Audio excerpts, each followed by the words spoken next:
Good morning, Roadhouse. Hells, let's go. Come tell us about things and such and whatnots. Let's get this party started. Welcome to another edition of Roadhouse Last Call, where Hells was late by a couple of seconds this morning. Damn it, Hells. Fucking be on time. God, you have one job. Just One job.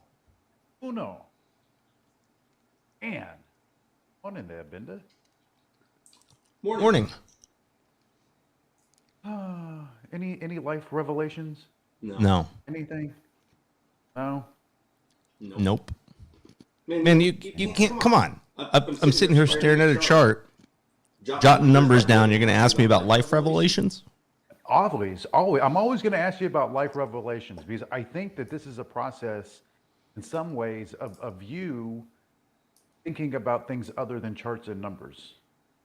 What do you say? Stretch? Am I reaching? Yeah. Definitely. Yeah. Because every other thing that comes out that I hear is just like it's hard for me to even take it in because I'm like, oh, what's the chart say? What's the chart say? Yeah, no, charts and numbers are easier than other things. That's for damn sure. All right, so speaking of charts and numbers and suches and whatnots, headlines are pretty muted this morning ahead of Fed minutes. Seems like that's what we're waiting on. Also waiting on some of this jobs data that's going to be coming out today, tomorrow, and Friday. It's kind of jam-packed within that. Really don't have a whole hell of a lot from the headlines. Mortgage data, again, applications were down over 5% week over week. And we had a little slip in the 30-year. That's pretty much about it. This morning we get Williams. He's going to be babbling here in about 8 minutes, talking about suches and whatnots. Overall, the sentiment appears to be looking for the Fed to kind of cool out a little bit on their hawkish outlook with some of the data deteriorating a little bit and in the screams and hollers and yells of recession and the continued headlines of Fed-induced recession, which continues to be something that is floated, and I'm sure they're not real comfortable with that overall attitude, knowing that if we do hit a recession, that this thing is going to fall directly in their laps as far as creating it. That's me kind of extrapolating a little bit, but at the same time, it's like it can't be denied. It just can't. We also get ISM, PMI coming out here 30 minutes after the market opens. There's going to be some movement on that. That's a pretty important number to our overall story. So 30 minutes after open, we get that data. And then we also get job openings. And there was a chart that I posted earlier this morning regarding openings and unemployment. That bridge needs to tighten up a little bit. Or as the Fed is saying, they need to loosen the job market a little bit, which there's already signs of the job market loosening.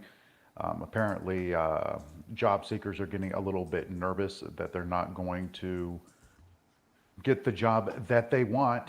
And employers are saying, hey, these employees are wanting too much flexibility in what they're trying to for the jobs that they want. So there's definitely a sentiment and attitude that is there. I guess we'll see how that plays out. And then tomorrow, again, we get more jobs data and we get crude inventories also. So that's where we are. The big points today are going to be 30 minutes after open. We also get whatever whatever Williams is going to babble about here in the next couple of minutes. And then we get minutes, which, if we go back a year, minutes were pretty much not that big of a deal. Now they're very, very important, even with Fed speakers, rattling off left, right, and sideways as far as how they feel and what's going on. So the temperature is going to kind of be parsing through those Fed minutes and getting an understanding whether or not that full 0.75 is going to hit the books, whether they peel back to a 0.5 and what the overall attitude is regarding their plan and how they're executing it. That's really, what we're looking for. So that's all I got, Bender. What do you have, buddy? Man, okay. Well, let's start with, we got a little inverse head and shoulders kind of on the shorter time frames. Neckline, comes in around the 38.20s. Kind of sitting at 38.32 at the moment. Just above, we have 38.33 is the 200 on the 60-minute. Just above that, 38.45 is the 20 MA on the daily. And then just above that, you got 38.50, which was previous resistance. And probably above that is kind of where we see that, pivot with a shot up at 3,900. Obviously, some levels in between. But I think 38.50 is going to kind of be that, where it's like, okay, all right, maybe we can, maybe we can get some more out of this little rally. We've got kind of a shift in the moving averages, the faster moving across the slower on multiple time frames, including the daily, that did take place. So let's see if we can get any more out of it. It looks, the setup, is looking like it did, May, call it like May 25th, and you can see we kind of made something that kind of looks like a bottom, and then we took out the highs from the 18th, and that's what took us up to 4,200 before just getting face fucked.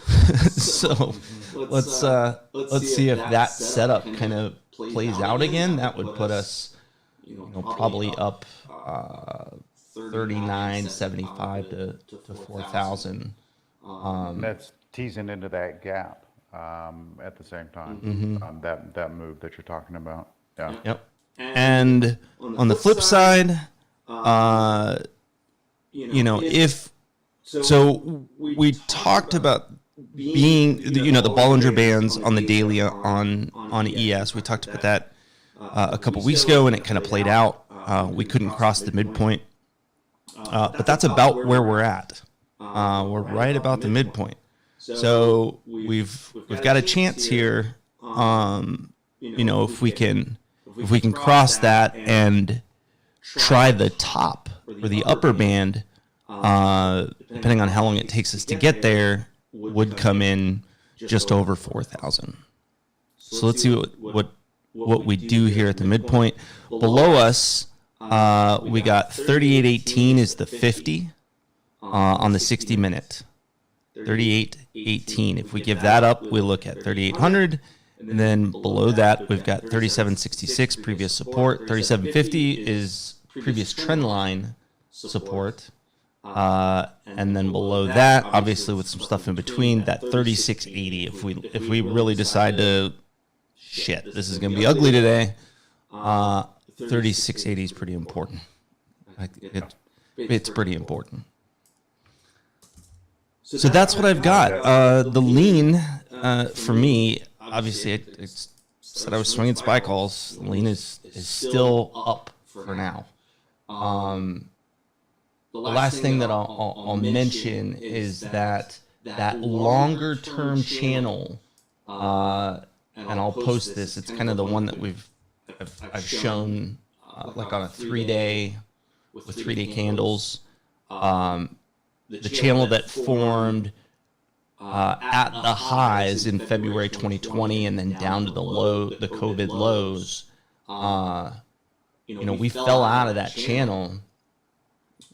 Did not hold the lower trend line as support, and to get back into that channel, we need about 30. We need about close to 3,900 to kind of get back into that. So if we start approaching 38.80, we want to pay close attention to that trend line. It has acted as resistance. Previously. So now we need to try to get through that and reclaim that channel. And then we've got a chance, like I said, up 4,000, 40.50, kind of right in there. And then I think at that point it becomes decision time. So it's really, really interesting, man. It's like with the lines that you talked about, and then my first area that I'm looking at more than anything on SPY is at 384, 385 level, and I think that coincides with one of the levels that you had mentioned as far as needing to pop that. Absolutely, yeah. Yeah, I mean, that I think is where right around there is where you see, I think we've got a chance to see a potential, like a real momentum shift, to make that run up, back up 4,000. We'll see. Absolutely. And then in even saying that, so then I kind of refix my mind a little bit, and then I go back based on the lines that you put out there and what you're talking about, and what I kind of see at the same time is from a flow standpoint that we saw last week coming into this week and even yesterday. Flow yesterday was very, very messy, man. Yeah. It's like there, and the one thing that this market has struggled with more so than anything is continuation. Mm-hmm. Getting a continuation is very, very difficult because it's like we will chop, or you can call it consolidate, however you want to call it, whatever you want to call it, chop, consolidate, and then we get like a pretty parabolic move one way or the other, and then hurry up and wait, hurry up and wait. Um, that seems to be the theme more so than not. And then if I take that and I put it up against the overall narrative, nothing has changed for the better. Nothing has changed from a narrative standpoint, other than whether or not we're going to decide what is and what is not priced in. But then again, we're going back to guessing. And then when you have two conflicting banks talking about probably the most inflationary element on the planet, crude going to either 300 or to 65, it just really, really begs the question, where are we and what are we doing? And your charts basically say we're in no man's land, with an opportunity to push higher. That's what I'm feeling and getting, and I can certainly see that within the charts. Flow has not necessarily picked any type of a direction yet. And narrative certainly has not changed for the better. So I think we still have to maintain this overall sentiment of, let's just be aware of what's going on and try to take profits when we can get them. That set and Yep. forget is certainly a struggle within this environment. But we'll see. It's like I would love to pound to the upside. Absolutely love it. Like love it, love it, love it. But it becomes difficult if I can't see the flow to kind of back the play. And so far, I'm not necessarily seeing bull flow. The only thing that I'm kind of seeing is not nearly as bearish flow. Right. If that makes any sense. I'll give you something else that's interesting. If you go back to like the 20th of September 2018, 20th, 21st, right in there, and you measure a high right there to the next sort of low that we made late December, the 24th, 2018, that's 21%. If you measure the high from the end of March 2022 to the low that we put in down at 36, what was that, 3650 or something like that, June 16th, that is also 21%. And that period of time that you're talking about, that September to December, that was the last time Fed did QT. Uh-huh. So it's like there are parallels within that. And look, I remember that vividly, that sell. And I remember the bounce Christmas Eve and how it just throttled from there. There was a dip, a little bit of chop, but there was a very, very good move made off of that bottom. And you can see it. It's there. It's all over the charts. Yeah, and it looks very similar to, obviously the patterns don't necessarily repeat, but they rhyme often, Yes. right? So it's like, okay. When I see that kind of stuff, it's like, oh,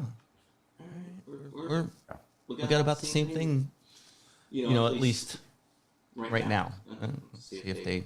At least we know what we're looking at, as opposed for it's like the last 3 months. It's like we were guessing. It's like, well, we're 6 months guessing. Will 420 hold? Will 410 hold? Or this hold? Will this hold? It's like it was just guessing, guessing, guessing, guessing. Will 380 hold? Will 360 hold? It's like that's all we were doing is basically guessing as far as what could and couldn't hold. At least it appears for the near term. We have made some type of a low, some type of a playable bottom that we can play against without guessing. It would appear. But yeah, no, you're totally right. So what do you think? Do you think we have Stockington this morning? Do you think he's around? Hello. Yeah.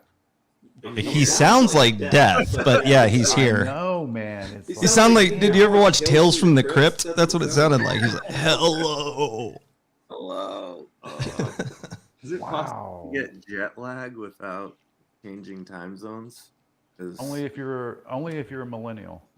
I think I still count as that. Man. But I'm here. I'm awake. Very nice. So tell us, how are we going to make $8.7 trillion off your observations? Show us the way. Let's try. Yeah.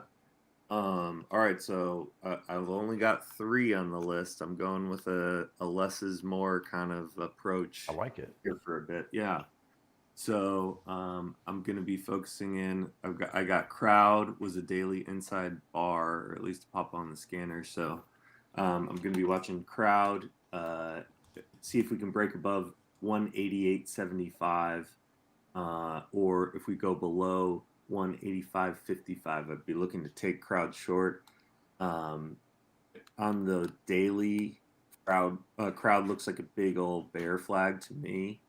But that one will take longer to play out just based on like the range we're in. But yeah, I personally, just looking at the crowd chart, I'm kind of leaning bearish on that one, but just going to give it some time to see where we go. MU, they hit it with some dark pool last night, 56.73. So I posted a new chart. I have some pretty like aggressive targets there.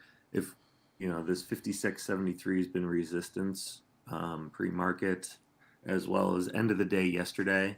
And then if we go down on MU, I have a line at 56.15, and then there's another dark pool that acted as support a bit yesterday, 55.75. Then we have Microsoft. I know Swan also had it on his list for today. He had some much more conservative targets, so if you want to take it slow on Microsoft, you can check out his numbers. But for me, I'd be looking to go long at pretty much right where Microsoft's sitting right now, 263.50, and then above it's got 2 dark pool lines, 264.79, 264.89, and then Swan says above 264.95. So it would have to get through 2 dark pools and then another couple cents if using Swan's list to go long. They hit Microsoft last night with some dark pool at 262.85, so just below where it's operating now. And then I was going to take Microsoft short under 262.3, which it got kind of reacted a couple times there overnight. So that's my list. Outside of that, SPY, there was almost $2 billion at 381.85 dark pool last night. It's just below that right now, so that could be interesting. I also had the fib on SPY, 382.45. It's been important. We've rejected there in the last few sessions when it approached, so I'll be watching that as well. If SPY goes down, there's a dark pool 380.7, and then 378.11. And then, based on all the times Hells has brought it up, I've got 1380 on UVXY marked on my chart, and I also stole someone else's line at 14.1 on UVXY. So that's what I'll be watching. Updates from Hippie Life. They had all these inspirational quotes all over bathrooms, so you can, really start reflecting and thinking. And I know Hells likes to do his quotes. So there was this we abuse land because we regard it as a commodity belonging to us. But when we see land as a community to which we belong, we begin to use it with love and respect. So there's some hippie thinking for you. Wow. Yeah, imagine Wow. that. So I'm assuming that if River is listening, which I don't know if River's listening or not, but if he were to be listening right now, he may be getting a little bit excited. He may be reaching for the lotion off of that one. That is that's that's right up his alley, right in his little sweet spot over there. I like the lines that you put out. That 378 is going to be something. I'm looking at 383 also, and that 384, 385. It's like there's just a lot of mess sitting above us in order to puncture. And it's like normally I would say I don't see any way that we can puncture that ahead of Fed minutes. But this market is not something that really has a lot of logic built in it. So it's like those areas are gonna. I expect a lot of chop going into these Fed minutes. But again, we still have more obstacles in front of us regarding the data coming out at the top of the hour, as well as this Fed speaker that's somewhere talking right now. Regarding UVXY, that 1430, that pre-market high in there, we have to mark that on our charts. A break above 1430, we all did. We have to start really, really looking on the downside. That 1380 is a big deal. 1405 was a big deal also. I don't know if there's any significance within there, but those are some of the areas that are really, really interesting. And we have to remember, once we lose that 1380, we have to go all the way back to where that big sell was created, the most recent one. That came bouncing off of 1330. We're within easy range of these targets for massive moves to take place. So those areas, at least on UVXY, need to be imprinted, especially if there's any type of continuity going on between SPY and UVXY. If there's not, there's not. But I did notice some things yesterday, just a little observation for myself, kind of charting and watching SQQQ with UVXY, with the market in general, was very helpful in a lot of ways. We had that dark pool come in yesterday on SQQQ that was said to be unusual. I said, hey, this could be a topping dark pool over there on SQQQ, and we sold like an absolute mother off of that. So because tech has been so sensitively destroyed, if you will, or insensitively destroyed over the past few months, SQQQ should be somewhere within the toolbox of just taking a peek every once in a while as far as where are we? Where are we? The one thing I do know on the shorter time frames with SQQQ, we are madly oversold on the shorter time frames.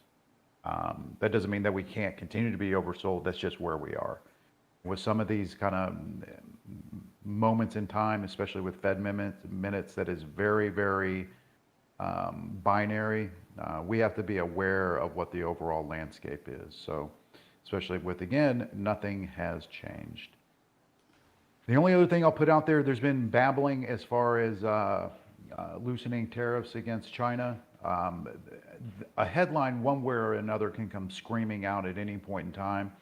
We saw what that can do as far as if it's positive. We had some pretty powerful candles, I think, Monday night to the upside. That's still a big thing because that is actually a sniff of good news, which, again, we haven't had in a very long time. So with that being said, we have about 16 minutes. Fellas, you got anything else? Bender? Yeah. Sure. July is typically the best performing Dow and S&P month of the third quarter. And I'm going to read in the almanac the quote for tomorrow.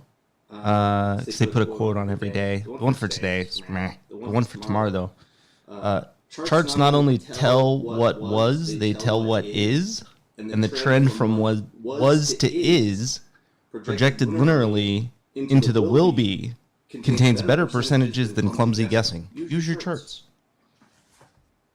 I think there's some smarts to that. So this is interesting. We got a quote as far as what would make River reach for the lotion, and it is very apparent what quote would do the same for Bender. This is amazing. We had some groundbreaking revelations on this day. Got 15 minutes, folks. Get comfortable. Check your charts. Check your levels. You know, just really trying to formulate yourself a little plan over there, and we'll get into it and see what happens. Thanks again for listening. Bender, thank you. Stackington,